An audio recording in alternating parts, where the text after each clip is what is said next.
they're removing guys from positions of authority. They're saying you are no longer the head of the household. That doesn't exist. That term is prehistoric.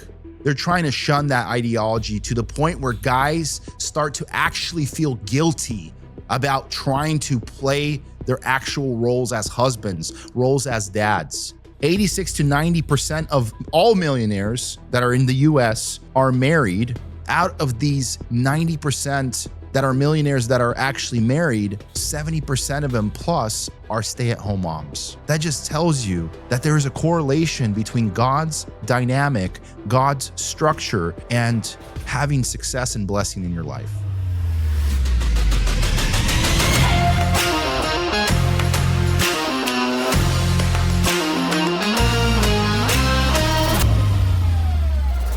What's up, guys? This is God, Grit, and Glory, and I am your host, Vito Creed. We talk about the stuff that most people stay quiet about: Jesus, business, politics, and occasionally a few conspiracy theories. No scripts, no filters, just straight up truth. So join us as we unravel and speak truth.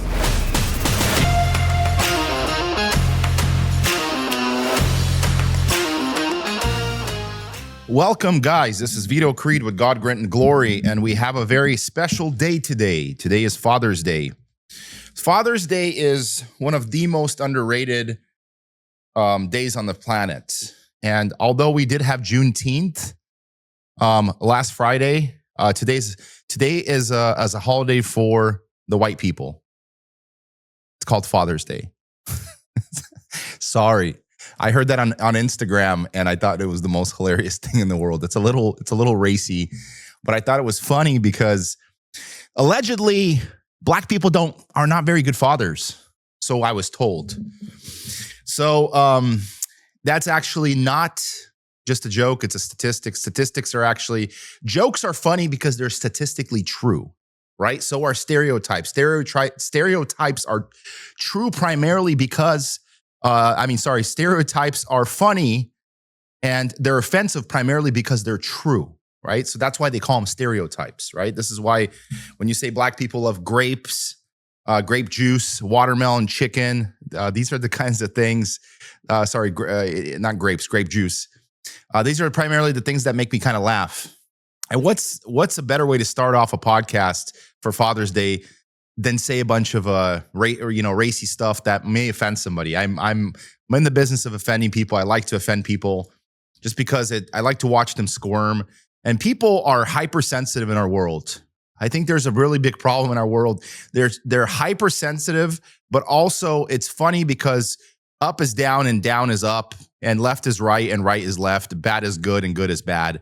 And it's like you could kill babies, but try to hit a bird on a scooter on a beach, they're going to try to put you in jail.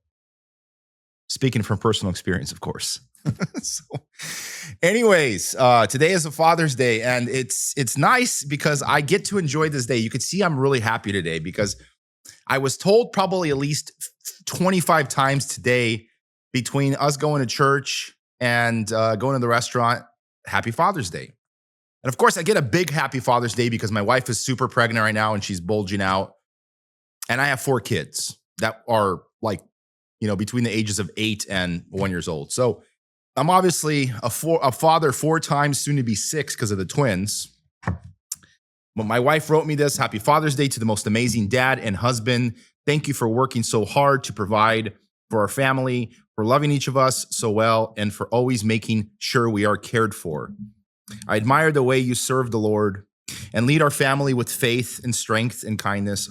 Our children are so blessed to have you as their father. And as we eagerly await the arrival of our twin boys, my heart is full knowing they will have such a loving and devoted father to look up to. We love you more than words can say, wife. To the guy who taught me how to dream big and laugh often, Happy Father's Day. It's just a card for my wife, and all my kids signed it. Happy Father's Day, right? So I wanted to just kind of share that with you guys because I thought it was sweet. And they gave us me a bunch of gifts, including this. I guess this Harley replica. Supposedly, it's not like I'm obsessed with Harleys. I mean, it's just a bike. I mean, I don't particularly like Harley as a brand. If I had a choice between a multiple bikes, it'd probably not be a Harley. It'd probably be an Indian or something similar. And plus, Harley just recently came out, had a bunch of woke crap on it. But I thought this was cool because for people that know me, they know I love to collect stuff, collectibles, and antiques and all sorts of different little things, little knickknacks. I'm a collector of things. Somebody just recently told me, you love to collect things. Do you love to collect children too? And because I'm about to have 6, and I'm like, I thought God, realized that I needed more than just 2, right? Our normal rate of growth here, and that's a topic we're going to talk about today in light of Father's Day, is the rate of growth in America and the sudden decline in our population, and why fatherhood and why Father's Day is underrated in our nations and quite literally everywhere in our world right now. So anyways, as I had a couple of, we went to church today, and the sermon of topic today was, for whatever reason, it was death. It's a very difficult subject for me to absorb on this day because today is Father's Day, and my father passed away 3 years ago. We're rolling into close to 4 years at the end of this year, December 11th, 2022. And I'm reminded of what kind of father and what kind of dad my pops was. My dad, just to give you guys a little bit of a backstory, he was an extremely godly man. I wish I was half the man my dad is. I have a temper. I'm very hot-tempered. I'm very opinionated. I don't have a filter at times. I'm more like my mom than anything. My dad was very calm. He was very collected. He was very strategic. He was very wise. And he was very godly and biblically driven. He didn't speak out of term.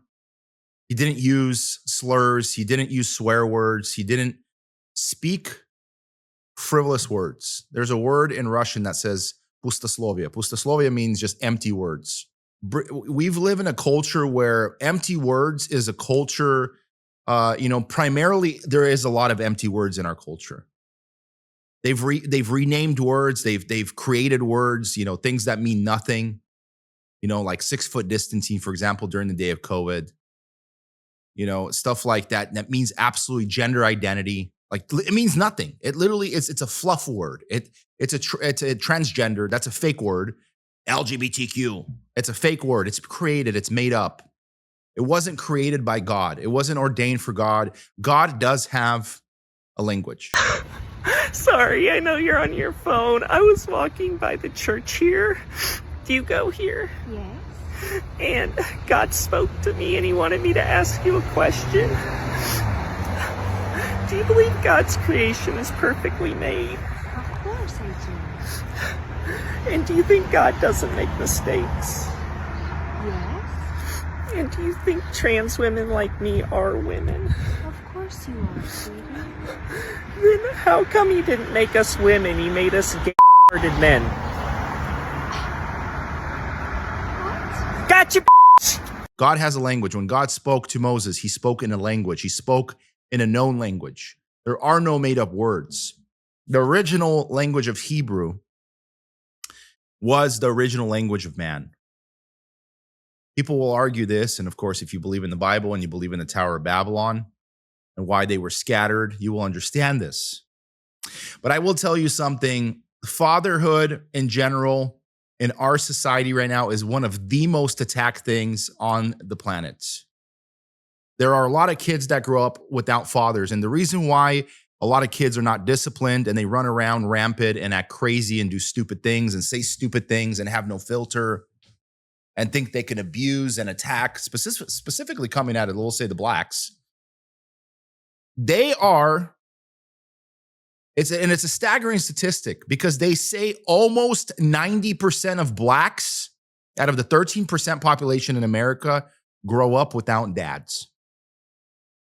It is no wonder that they run around like animals, like uncaged animals. There was this joke that I'm going to share with you guys. It's kind of racy. So viewer discretion is advised. The second most important is the Negro problem.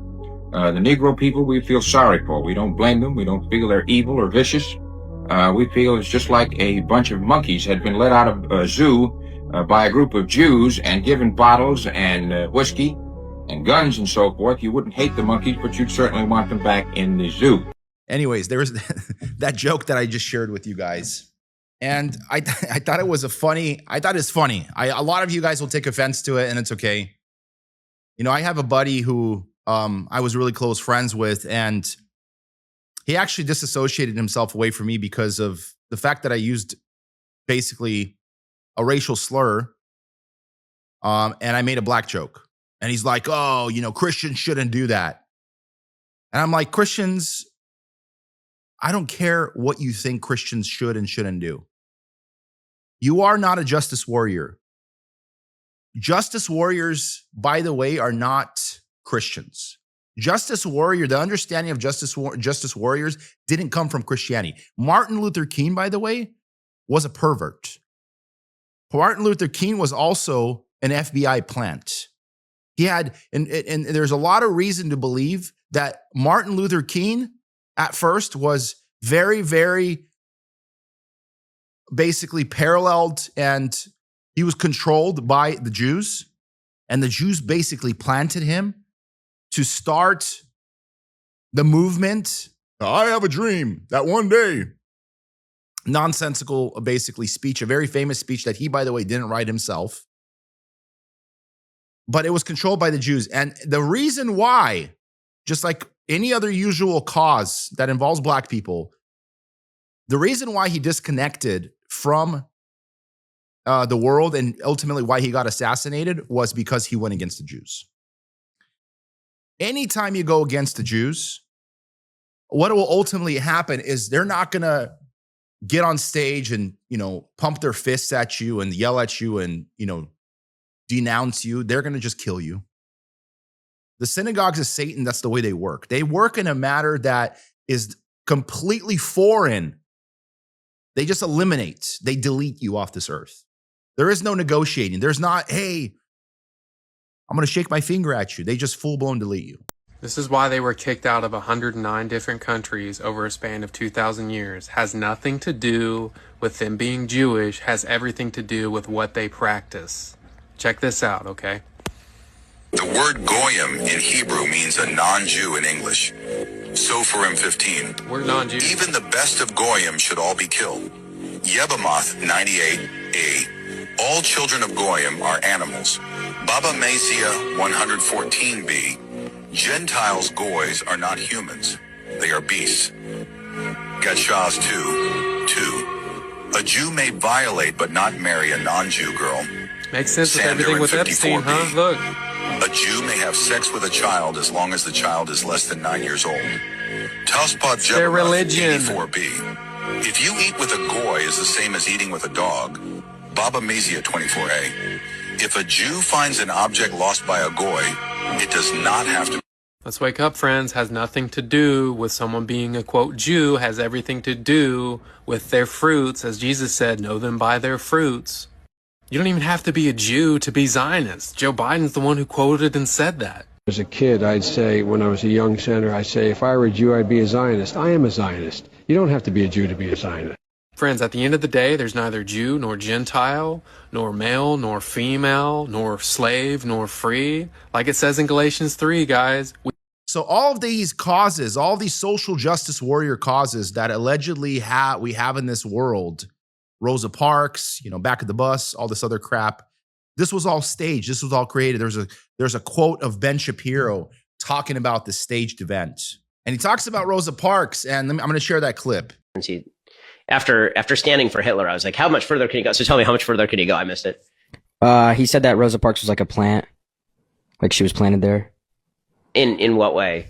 Like of the Jews, or like no, like when like to create chaos. Yeah, like the whole situation on the bus. Racial was, like, divide. that was okay. So I mean, I assume that he's garbling the actually fairly cool story of Rosa Parks, right? Which is that the NAACP had in fact recruited her for like in advance, and they said she'll be an ideal plaintiff, and they'd actually said, go sit on the bus in this particular place, and then we'll have the lawsuit against the bus line.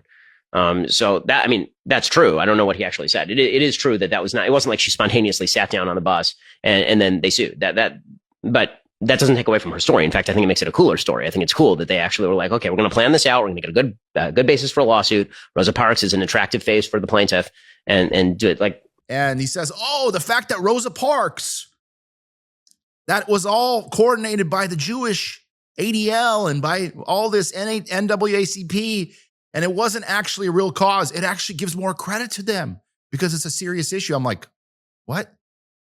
What did you just say? You're saying it's more of a bigger deal because it was staged by the Jews? Like, are you listening to yourself? There was a lot of resistance by Charlie Kirk against the Jews as well. Me and my wife watched a Michael Jackson documentary where Michael Jackson ultimately, this is a one from 2017. It was about 9 years ago they released it. It was probably slightly after his name is Joe Jackson, the father of Michael Jackson, had passed away. And the reason why this is a really good movie, by the way, because it basically explained how paranoid Michael Jackson really was. He couldn't be trusted. And by the way, this is kind of ties into our conversation. His dad, his father, was extremely abusive to him. In fact, so abusive that Michael Jackson endured a lot of psychological and obviously a ton of physical abuse to the point where he disassociated himself away from his dad. Completely the opposite of my relationship with my father. My dad and me were, I wouldn't say we were very close, where we had like a friendship bonding basically relationship, but I definitely had a certain type of respect for my dad. I regret that occasionally I was snippy with my dad, and I tried not to be, because my dad was very, very lovey-dovey, and he was very persistent, and he'd call me just to see how I was doing, and sometimes I didn't have time for him. And I regret those moments. I regret those moments probably more than anything on this planet. I really wish I would have spent more time talking to him. And I think what happened after a while, as I got older, and when I was 16 and I was pushing him away, and he still kept pushing forward, and he'd be like, Vito, hey, how are you? I want to talk to you. I want to hang out with you. I want to see you, whatever. And this is when I was living in Washington. And of course, as time progressed, in me pushing back on him a lot, what happened after a while is he just sort of stopped putting in the effort, and I noticed it. I noticed the text didn't come in as often. And unfortunately, a big problem was my sister had reformed to Catholicism, and my dad just about lost his mind, because he's a devout Baptist, devout Christian Baptist, and he was extremely against Catholicism. So probably the last 5 years of his life, they were consumed by my wife's confusion and her heretic understanding of what God was. He spent a lot of time trying to educate her, trying to bring her back into the light. And I will say this: I think specifically Catholics are heretics. It's an apostasy state. I think what they teach, all the sacraments, doing things by works, all of their quite literal things that I talk about it in my app, Faith AI, where I talk about all the false religions. There's 60 plus false religions that fall into Catholicism. We don't have time to talk about that today, of course, but he spent a lot of time with her. But my father was really devout. He was very devoted to her, to try to do the one thing where he really, really wanted to help her. My dad really didn't need to do that with me. He knew the fact that I knew the difference between right and wrong. Periodically, obviously, he would call me out on things and say, hey, you shouldn't have done that. You shouldn't have said that. Hey, Vito, you got to stop doing this. You got to live life a little bit more on a Christian path. And I could understand that. It was just my dad doing his dadly duties as a Christian, as a father, and correcting me. I'm okay with that. I didn't take any offense to that, because I understood the fact that it is important for us. It is important for us to have somebody that constantly redirects us back on the tracks. It's those people that don't have anybody in their lives to do that are the ones that typically fall off the tracks. I don't know if I'm weird for doing this, and I could be, but it's okay. I'll take it. Well, my dad passed away. I mean, nobody claimed his number, so I'll periodically send text messages to that phone number. pretending that he's there. And I have like a years and years and years and years of accumulated text messages here from my dad. And I mean, he had a very unique way of texting. And, you know, I loved listening to what my dad had to say. He said, "Hey, hello, thanks for the call yesterday. Say happy birthday to you. Lord's abundant blessings, good health, wisdom to your life. Love, Dad and Mom."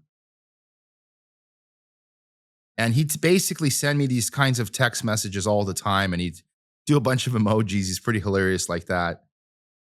Say, "Hey, today I received your D3. Thank you very much. I gave one bottle to Mom right away. Bad news for me. Last night at 3:30, some crook stole my white utility trailer right in front of the house. Mom will tell you the details. She is very excited to see you all. Blessings, Dad." I remember that. I remember when he had recovered his trailer a couple weeks later. He was very happy about it. He was very adamant about the fact that he was able to get it back.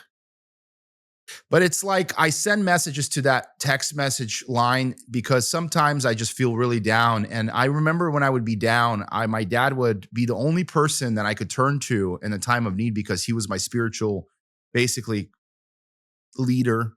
He was my spiritual kind of like counselor. And I could always turn to him. I could turn to him in a time of need because I knew he understood me more than I understood myself sometimes. He watched me grow up. He was very close to God. He had walked closely with God for, you know, his entire life since he was a kid. He used to do a lot of things as a child. You know, my dad used to have his own orchestra. He had his own orchestra since he was like 12 or 13 years old. Drove around Ukraine. He ministered to people. He preached. He sang. My dad had the voice of an angel. My dad was very, very talented when it came to music, when it came to his voice. He had one of the most majestic voices of like an angel. And I don't say that just because it's my dad. I mean, there are a lot of people out there that I listen to. You know, my wife has some family members that think they're the best singers on the planet. It's hilarious to me.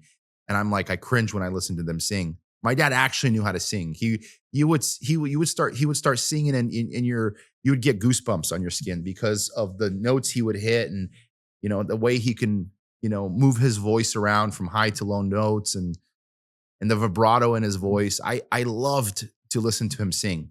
I really wish that technology was more advanced back in the days so we could have recorded him more often of him singing. My mom tried to sing with him oftentimes, but it was not the greatest duet that they would do because my mom's voice is very mediocre. My dad's voice is just majestic. But I'm saying all of this because look, I'm giving you guys a comparison of how truly godly my dad was and what kind of impact my dad had on me. People underestimate the importance of fatherhood. It is easy for me to understand God who is in heaven because I had a dad who's just dedicated and devout and sacrificial to the household. He worked all the time. He invested all of his energy, all of his time into us. He invested all of his time and energy into my mom. He did everything for everybody else but himself.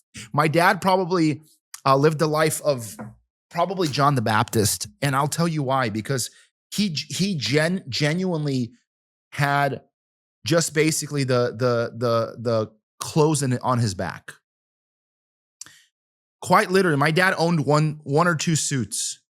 They were not the greatest suits. They were probably bought at a secondhand exchange store. We weren't very wealthy when we were growing up, so my dad didn't have a lot of things.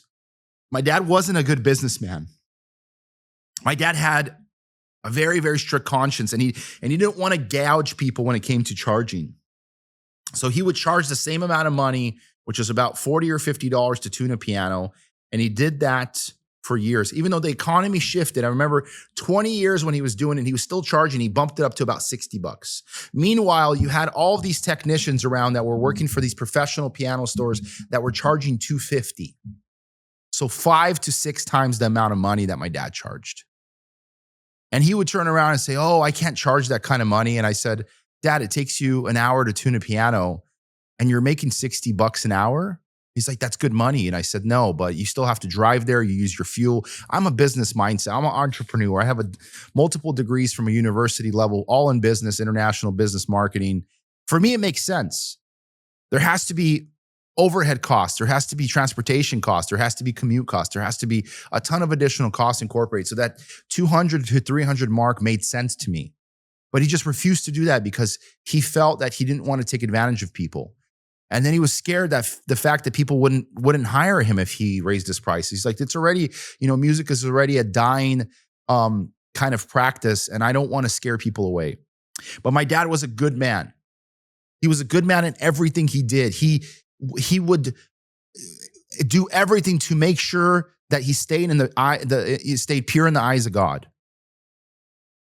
He did right by people. You could never say anything bad about my dad. You would ask anybody around town, around anybody that has known him for more than 10 or 20 or 30 years, even after the day he passed, if they could say anything bad about him, not one person could say something bad unless they were wicked and evil people. And those people would say anything bad about anybody. My dad was a good man. Nobody could say. Everybody loved him at work. I have still my suspicions that my dad passed away from possibly the vaccine. But then there was this other thing that I didn't know about where he had some heart complications. And my mom had shared about it later.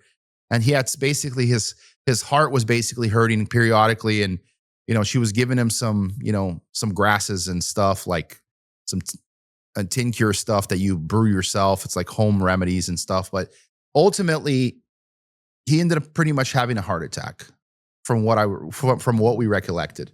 My mom, by the way, bless her soul, she was extremely tough on my dad. My dad did not deserve the kind of basically abuse and aggression that he received from my mom. I say that with an open mind and kind of a open heart, because I'm not trying to throw my mom under the bus. I'm not trying to insult her. This is not a podcast where I spend all my time crapping all over my family, crapping all over people that do bad things. I'm only saying that because she was extremely difficult when it came to controlling herself, her temperament. She had no self-control. When she wanted to get something, she would throw a tantrum. She would go to the ends of the earth. And because the Bible teaches women to be submissive, she did not know what that meant. To this day, I tell my mom, you didn't do a good job when it came to respecting dad. You didn't do a good job when it came to submission. And she will argue with me on that. Oh, you don't understand. And I was like, I do understand. I'm 40 years old, Mom. I have 4 kids of my own, 2 on the way. I've been married for about a decade. I mean, I understand. You don't have to tell me. It doesn't change. 10 years or 20 years doesn't change. If you can't do it right in the first 2 years, you won't do it right in the next 20 or 30. It starts from the bottom down. You have to learn the basics. And of course, this is why a lot of women are extremely aggressive and extremely pushy towards their husbands, because they don't want to lose control. They feel that this is basically a tug of war. Being married is a tug of war for them because they think that if they allow their husband to do what they want, that he's going to get out of control and he's going to turn into a tyrant. For people that know the Bible, and especially if a person is godly. Now, even if a person isn't godly, by the way, this is something I want to tell you that is semantics. It means nothing. It's a formality, because the Bible actually says quite the contrary. It says, even if a person, if a guy or a male or a husband does not know the Lord, you should still show him honor and respect, and you should submit to him. That's directly out of the Bible. Because we live in a society where dads are not respected, the reason why almost 90% of blacks are growing up fatherless is not necessarily because the fathers are deadbeats, but because the mothers are horrific to live with. Black women are the worst. They are the worst. I just watched something on Instagram just the other day, where 2 black women literally at a park were trying to get a spot, and apparently these 2 white women pulled in front of them, but the white women were there, of course, first, but the black girls wanted that spot. They literally walked up to them, blocked them in the back, opened their doors, pulled them out of the car, and started beating these white women to a pulp. to a pulp. They nearly about killed him. You look at that and you think to yourself, what in the world? This is normal behavior. This is why black men run away. Black men are very, very horny, lack of better words. They're very, very high energy, high testosterone, high sexual drive. They're horny. They're basically, they're like animals, quite literally like animals. They're like monkeys. They run around and they hump anything they see, quite literally. Black men are the very few guys on this planet that will have sex with an obese woman. And I'm talking about obese as in ginormous, like 400 pounds. And they won't think anything of it because for them, it doesn't matter. As long as they had sex, that's all that matters to them. And this is not an opinion. This is a fact. Anybody that knows black men, they'll sleep with literally anything that walks. But the problem is the women have become so chaotic, so undeniably uncontrollable, and they're demanding. I'm talking about black women, that these fathers will have a kid and then they run off. They run away. They want to have nothing to do with these women because these women are the Jezebelian spirits. They control, they manipulate, they yell, they scream. They're abusive, they're aggressive. They'll fight you, they'll stab you. There's so much domestic violence that exists in the household of blacks. There's always rage steaming from both sides, but primarily women because they're extremely emotional and they're extremely chaotic. And this is why in the household of blacks, they grow up fatherless because the dad doesn't want to stick around for that crap. He'd rather go somewhere and look, I'm not trying to dismiss the fact that blacks are lazy and they don't like to work. They rather go into a backyard, sit down under the porch, smoke a blunt, drink a 40, forget about the world, and not have to care or worry about anything. They don't want to go to the park. You know what's crazy about those two women getting beat to a pulp? Some guy actually stepped in and stopped them before those two black women could kill these two white women. They were stomping them already into the ground. And they fractured the skull. They did a bunch of, obviously abrasions to the face, a lot of bruises, a lot of cuts, there was bleeding. They're very aggressive, yanked a lot of hair out. And what exactly are you standing up for? White pride. I mean, other groups are allowed to be proud of themselves, right? Objection. Katie, sweetheart, you weren't asked a question. I'd like to hear from Katie. It used to just be like blacks with their marches and history months and stuff. Now it's everyone, like the Mexicans. They illegally cross our borders, then say they want to become Americans. But at their rallies, they just wave their Mexican flags and talk Spanish. With our songs, we're saying that whites need to stand up and fight back. Because the minorities, they're winning. Winning what? The race war. Not like with guns. With babies, the Mexicans, the Chinese, they're all having as many kids as they can so they can take over. Whites are already a minority in California, Texas, and New Mexico. We pretty much lost those states already. And who told you that? I learned it in school. Your home school? The one that your mother teaches? Yes. Katie, have your parents ever hit you? Hit me? No. How about Lauren? To your knowledge, have they ever been violent with her? No, they love us. Do the two of you always get enough to eat? Yeah. How about your health? Any aches or pains not being attended to? Perhaps a sore throat from all that singing? No. Okay, now, Katie, Ms. Monroe mentioned that your mother is your teacher. Given all the time you spend traveling and performing, does she ever let you slide a little when it comes to school? I wish. We do way more homework and get better test scores than kids in regular schools. And whenever we take a trip somewhere, our dad always turns it into a total history lesson. I can imagine. So, you're safe and well-fed, healthy and successful. Let me ask you, as long as you and your sister could be together, and if it were up to you, with whom would you want to live? We want to live at home, with our family. I don't understand. Why does he need to hear our closing statements? It's a simple decision. What is wrong with this judge? Well, maybe he's just prejudiced against, skinheads. Do I look like a skinhead, Mr. Short? I'm told they can take on various forms. Hey, if you're prejudiced against us... Rise up and shine, America's sons and... Quiet! Listen, as much as I enjoy the company of you show people, I have a closing to prepare, so I'll see you and your full heads of hair at the courthouse. We are not bigoted. Our message is simply... It's good to be white. I'll meet you at the courthouse. How are they supposed to seriously function in this world as adults if they've been brought up as white supremacists? Many seem to do just fine. Your Honor, is this an environment that you would subject your children to? And this is a physical danger as well. White supremacists are more likely to become involved in violence. They're hate groups. And Mr. Shore can deride me for pulling the national security card. But do not tell me that the Timothy McVeighs of this world and the Christian Identity Organization and the like, which support violence and are anti-government, you can't tell me that they don't pose a threat to this country. For God's sake, these two little girls are being taught to adhere to a whites-only, immigrant-bashing, Jew-hating ideology. You heard them. And their performances are being used to recruit other people to join in with the prejudice. I will tell you, when I used to go to school in California, Roosevelt, this is in Fresno, about 80% of the fights there at school were actually black women, black girls. Black girls oftentimes would fight with either white girls or with Mexican girls. Asians, we had a few, but they rarely got into confrontations with them because Asians are not very confrontational. But it was always the black women. And because these black women are so obnoxious, nobody wants anything to do with them. I wouldn't marry a black girl if somebody gave me $1 billion.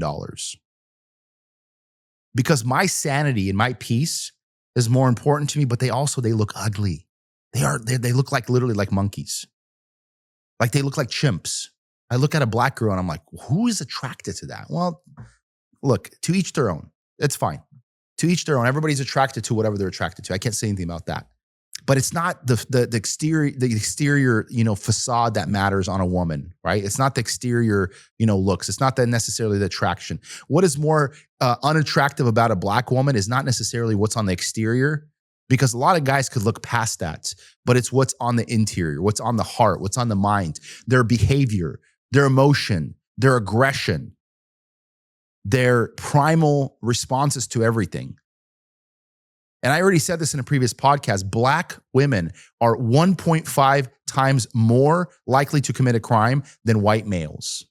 1.5. So these two women beating these girls in a park in broad daylight to a pulp,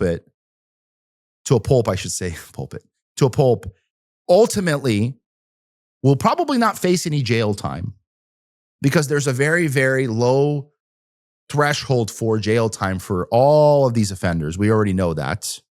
We learned the fact that these black women will likely do some probation and do something very minor, and then they'll get away with it. It's a slap on the wrist. But it's pretty disgusting. Because do they deserve to be locked up? Of course. Hell yeah, you need to take the key and throw it out. If I was the judge and I watched these two apes walk into the room, and they're probably walking into the room with their head held high, nose up in the air, snotty, and they'll probably argue with the judge about it. Oh, they deserved it or something, some mamacita, thing that they would say. LaQuisha would walk in there and Letitia, and the two would basically argue and say, well, they shouldn't have taken our spot. And that's just how it is. You got this disgusting, basically culture where they think that they can get away with anything. And the reason, and I watched this, I'm going to be bouncing around here a little bit. The Michael Jackson documentary that I watched yesterday, and it sort of depicted how his own brothers were coming after him and trying to sue him and trying to break into his house, literally took his gate down into Michael Jackson's house. He says, he owes me money. Because they were accusing Michael Jackson of allegedly doing nasty things to children, which, by the way, he had 3 kids of his own. He ended up actually taking custody of his kids, full custody, so he could take care of them. He had to basically leave Neverland, which he created at his old house, to never go back there again because of all the allegations. He claimed, there was people coming out and saying that when the kids were invited to Neverland, which he invited a lot of basically younger kids that he wanted to make friends with his own kids, and all of these things were going on. He was just basically trying to. Michael Jackson was overly friendly with children because he was a kid himself, not because he was a pervert, but because he was a kindred spirit and he was a child. He acted like a child. He loved toys. He loved monkeys. He loved animals. He had his own pet monkey. He had his own pet giraffe. He was horrible with managing money, by the way, Because after all of the, court dates and, somebody sued him and they had to settle for $15 million and then another one suit followed, another probably 10 or 15 million, another 10 million. And his dad was trying to shake him down because he was trying to send him on, these new tours. And then his hair caught on fire and he was in the hospital. He almost died and his dad didn't give a crap. He's like, do the Jackson 5 victory tour. And he kept pushing. So right before, Michael Jackson died in the early 2000s, he had gone through a lot. He was psychologically broken. He didn't believe in God. His mom, by the way, was a Jehovah Witness. She referred to God as Jehovah. And so there's a lot of references of his mom being a Jehovah Witness. Basically, she referenced him as Jehovah. His dad was a tyrant. His dad basically showed him what God shouldn't be. He was greedy. He was aggressive. He was pushy. He was abusive. He was all of the opposite traits of what God intends for dads to be. I can be pretty aggressive with my kids. I try to create a limit for myself and I say, hey, I want to make sure that they don't see me as a tyrant. I want to make sure that I can discipline them and there's still structure in this household, but I want to be careful and tread lightly that I don't turn into a tyrant in their eyes. That way they can still respect me and love me and there's a balance there. But I bring this up because there is a culture around us where fathers are completely, first of all, either horrible dads. They're not there for obvious reasons because the women out there are horrific to be with. And I'm bringing up black women. It's not much different in a white relationship right now as well because of the way society is portraying how things should be. The nuclear family has been dismantled or it has been disformed. And when I say dysphoria, the dysphoria that's happening in nuclear families, it's similar to the disgusting dysphoria that's happening in our children's lives. Stuff that they're trying to push on our children, poison them with transgender ideologies, with gender, sterilization, and with all of these nasty perversions, pedophilia, and so forth. It's no different in the nuclear family. They're trying to attack the nuclear family from within. So they're removing guys from positions of authority. They're saying you are no longer the head of the household. That doesn't exist. That term is prehistoric. Are you a caveman to believe that you dominate your woman? Are you a caveman to believe that she should submit to you? They're trying to shun that ideology to the point where guys start to actually feel guilty about trying to play their actual roles as husbands, roles as dads. They can't fill those roles because society has tried to shame them for doing that which God has ordained us by design.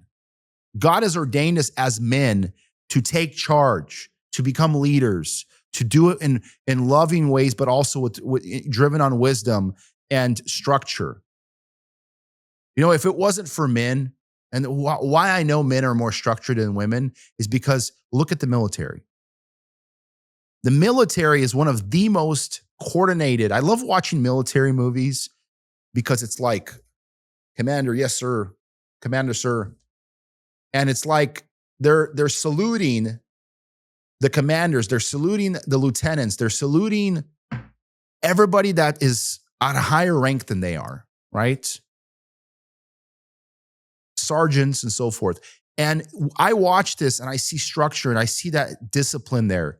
And I see the need for some of that discipline to be in a household. But you go into a household these days, these kids are running around.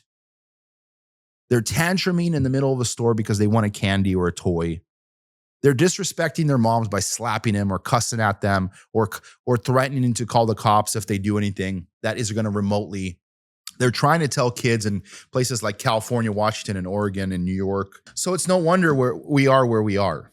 And right now, it's really difficult for a guy to enjoy Father's Day because we're taught the fact that fathers, it's an overrated job. We already know that Mother's Day is significantly more commercialized. There's a lot less participation, right? The total spending, by the way, when it comes to Mother's Day is $36 billion $36 billion versus $25 billion for men for Father's Day. The disparity has hovered around 30 to 56 in various reports. Participation and celebration. More people plan on celebrating Mother's Day. 88% versus 79%, or 47 versus 34 in one poll of 2026. Fewer people skip Mom's Day.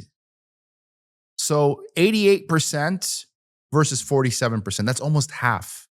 That's almost half the celebration participation of Mother's Day versus Father's Day. So greeting cards, Father's Day ranks fourth behind Mother's Day, Valentine's, and Christmas, with 72 million cards sent annually. In churches, Mother's Day is often one of the best attended Sundays of the year, while Father's Day is one of the least. A long-running pattern that speaks to differing emotional cultural weights. I mean, these stats are staggering. And I find it funny because we have flip-flopped even the roles, right? Because motherhood is seen as more central in our society. Mothers are often viewed as the primary nurturers, of course, we already know that, an emotional core of the family, leading to stronger gift giving and all the fuzz, right? You have flowers, breakfast in bed, candies. And the fathers are stereotyped to be more as the helpers. Instead of the leaders, they're referred to as the helpers. What does the Bible actually teach about this? The Bible actually says that women are the helpers. The men are the headship, the leaders. Why is it that our culture has flip-flopped this? Because Satan wants to dismantle the nuclear family. Satan wants to turn men into nothing more than just helpers, the sideshow.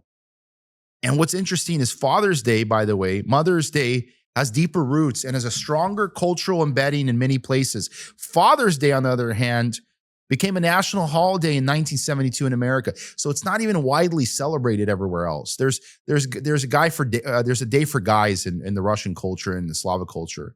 There's a day for women, right? We have Valentine's Day, which we obviously know is really directed towards females and not towards men. But America is actually one of the very few countries in the world that even acknowledges Father's Day as an actual event. High rates of father absence. We already talked about this. About 1 in 4 U.S. children, 18 to 19.5 million total, live without biological step or adoptive fathers in the home. 1 out of 4 kids, which is almost 20 million kids, live without a father, whether it's biological step or adopted. This creates a large pool of people with weaker or absent parental relationship, reducing overall celebration and emotional investments into Father's Day. Father absent homes correlate with poorer outcomes, higher risks of poverty, behavioral issues, lower graduation rates, and so forth. So it is proven stats that say that when a person grows up without a father, there's a higher risk of being poor. There's a higher risk of being a pain, breaking the law, right? Behavioral issues, lower graduations rate, thinking that education isn't important. I don't need to learn anything. What do I need to learn? Because dads are usually the ones that are cracking the rod there and saying, hey, you better get those straight A's. Especially if you guys know anything about Indian dads or Chinese parents. The dad is like, I'm telling you, he's like a dean of a school. And of course, the way media and society portrays it, it's even more disgusting. Studies of commercials show fathers rarely portrayed as nurturers versus half of the mothers, frequently as foolish or needing rescue by competent moms. Look, I tell this to my wife all the time. Just because I don't change the diapers as much as she does, or just because I don't hold the child or play with the child or do all these things, doesn't mean that I can't. It's because I don't want to, or because I don't have time because I'm working all the time. There's a difference between can't and won't, or can't and just doesn't have time, right? And the fact that they're portraying guys as foolish, this is probably one of the biggest attacks on our society. I had mentioned that movie we watched with our children, Toy Story 5, which I'm going to take another jab at it tonight. It talks about the fact that Buzz is this foolish kind of idiot, stumbling moron who needs rescuing, who needs to pursue Jessie, who's obviously a cowgirl, dressed like a guy. Her name is Jessie. She has sort of a guy name. And he's running after her and he doesn't have the confidence to ask her out and he wants to marry her. And she's the one that has to basically come forward and rescue him. And it's disgusting to me because of the way it's portrayed. Children's books similarly unrepresent fathers and caregiving. Mothers are 10 times more likely to be the caregivers. This reinforces the idea that moms do more or are more essential, influencing how kids in society prioritize celebrations. Millennial dads averaging 70 to 80 minutes daily on childcare, but media lags behind reality. There's a perception and satisfaction paradox. Families spend less time and money on Father's Day. 2 hours less celebrations on average in one study, with fewer gifts and outings. Yet dads often report higher satisfaction with their day than moms do with theirs, possibly because the expectations are lower and they prefer low-key appreciation. Polls show many believe father roles have expanded positively, but society still doesn't adequately reward them. And what's interesting is I could care less when my wife gets me for Father's Day. I appreciate having my kids there. My kids love me. I do a lot of things for my children. My wife actually got me this pretty amazing frame. This amazing frame, and it actually changes photos every 20, 30 seconds. You can set it for different speeds. But she uploaded like over a couple thousand photos on it of my family, of my kids, of my children, of us. And they're constantly rotating. And they're amazing. And these are the kind of sweet things that I love that my wife does for me. She gives me a reminder that my most important role on this planet is being a dad. My most important role on this planet is being a provider for my family. The Bible talks about this, that if you cannot provide for your family, you are worse than the ungodly, because even the ungodly can provide. I'm not talking about driving a Bentley or a Lamborghini or living in a $10 million mansion. I'm talking about the fact that they're fed, they're clothed, they have a place to live, they have a warm place to sleep, and then you guys can get around somewhere and commute. That's all I'm talking about. That is providing. Now, expectations are obviously very different with different women. Some women have a very, very big appetite. And let me tell you something, primarily why there is no success in a household is because of the wife and not the husband. It is because of the wife and not the husband. I will tell you 1,000% the reason why my dad was not even remotely successful is because of my mom. My mom, when it comes to money, she is obsessive. And money changed her. And in fact, most of the disputes I've ever grown up having with my mom was primarily over finances. Because something happens with my mom where money just completely changes her entire reality. And oftentimes when my mom visits, I have to remind her and say, hey, don't worry about what I paid for, how much it cost. It's none of your, first of all, it's none of your business. And that shouldn't be your focal point. If I'm willing to pay for something, if I'm willing to buy you a ticket, if I'm willing to get you, a room or, buy you food or pay for dinner or whatever it may be, don't worry about it. It's been paid for. Do not let that obsession dictate anything in your own mind. So I'm weaving all of this together. So the moral of all of this that I'm discussing is men clearly live in a society where, first of all, they need to step it up. They need to definitely step it up. They need to spend way more time disciplining themselves. You need to take on leadership roles so your spouses, your children have a reason to respect you, have a reason to love you. embrace the fatherhood opportunity. Embrace the fact that you're a dad. And I know sometimes this is very tough because women make it difficult. And let me tell you why having a good wife is the most important role. There's a statistic that is millionaires, 86 to 90% of all millionaires that are in the US are married. Let that sink in. If you are unmarried, statistically, you are playing with the last 10%. You are most likely not going to be successful. Marriage creates success. But the other thing is out of all of those marriages, out of all of those men that are married that are millionaires, almost 70% of them are with their first spouse, never been remarried. Married families are far more likely to hit millionaire status. 25% of married versus 9% of non-married across all ages. Marriage is linked to 93% higher wealth accumulation over time. Married couples accumulate 77% more wealth than singles, partly due to, some dual incomes, but primarily because of the fact that they have a head on their shoulders and somebody basically helping you and counseling you and helping you basically stay focused. And this is actually also a very, very fun statistic. High income households have SAHWs. SAHWs, super rich heterosexual couples. Sorry, let me rephrase that. My apologies. Stay at home wives is that's the acronym. SAHWs. So high income households often have stay at home wives.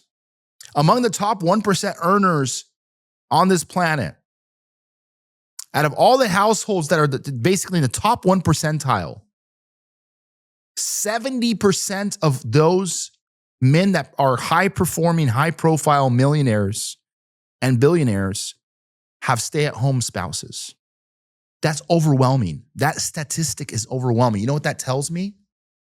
That when you create a dynamic that is God ordained, when you focus on something that God prescribed, which is the design and dynamic of God's original plan, you are more than likely to succeed.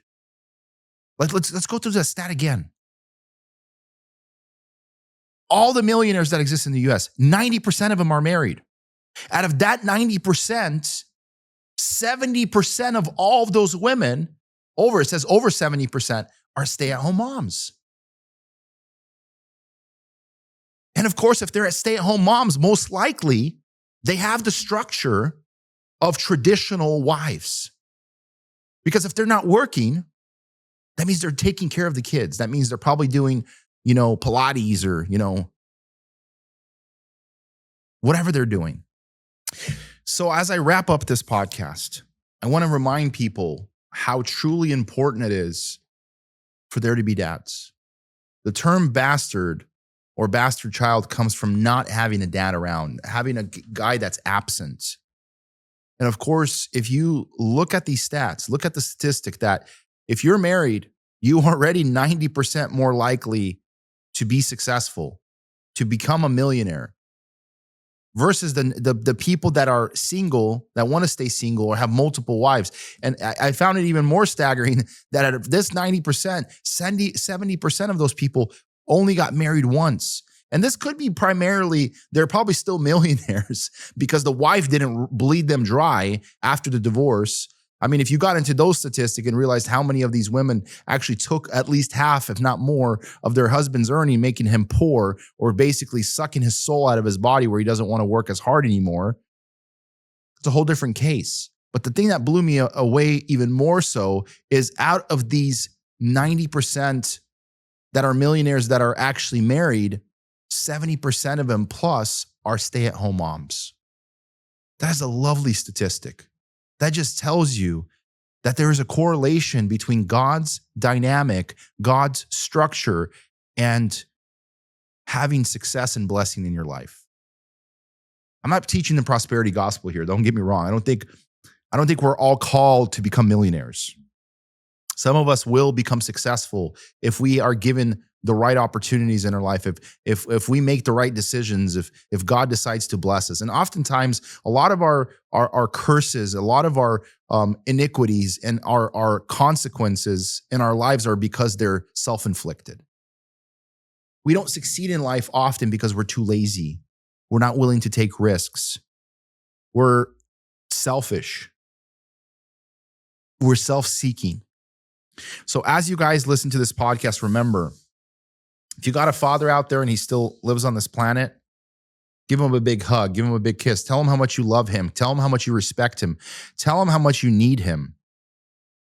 And you appreciate him doing all the stuff that he does, going to work, potentially 8 to 12 hours a day, and working day in and day out, taking care of the household, making sure you guys are fed, making sure you guys are taken care of. And he somehow still has the energy to give you guys love, to buy you guys gifts, to take care of everything else that you guys didn't even ask for. And then what does he ask for in return? Nothing. If you understand the dynamic of what a husband is to the wife and kids, that is a parallel of what Christ is to us. He's self-sacrificial. He asks for nothing in return other than for us to what? Repent and to follow him and to respect him and to honor him. Husbands ask for the same thing. They only ask for honor. They only ask for respect. God says, repent and follow me, and I will give you everything. There's a parallel understanding here. So this is why it's very easy for me to understand my, who God is, because of how my father was towards me. Very loving, very giving, very sacrificial. A very, very nice thing to have when you look at parents that are extremely, extremely narcissistic or abusive. My wife comes from a very abusive family. Both of her parents have a lot of problems. And those problems were passed down through, and they have a lot of tendencies as well with their siblings to have these problems as well. They're inherited basically patterns and behaviors. But I'm going to tell you, my wife has broken away from that curse. She has rebuked that curse in her life because she understands that the most important thing in her life is God. The most important thing in her life is family, immediate family, her husband, her kids, probably her own peace and sanity. So for all of you out there that grew up in very bad relationships with parents, it's okay. It's okay. God can help you. God can help break away from those curses, those habits, that bad understanding of what poor parentship is, parenthood. You can still learn. You can still relearn the proper ways of being a good mother, good father, and so forth.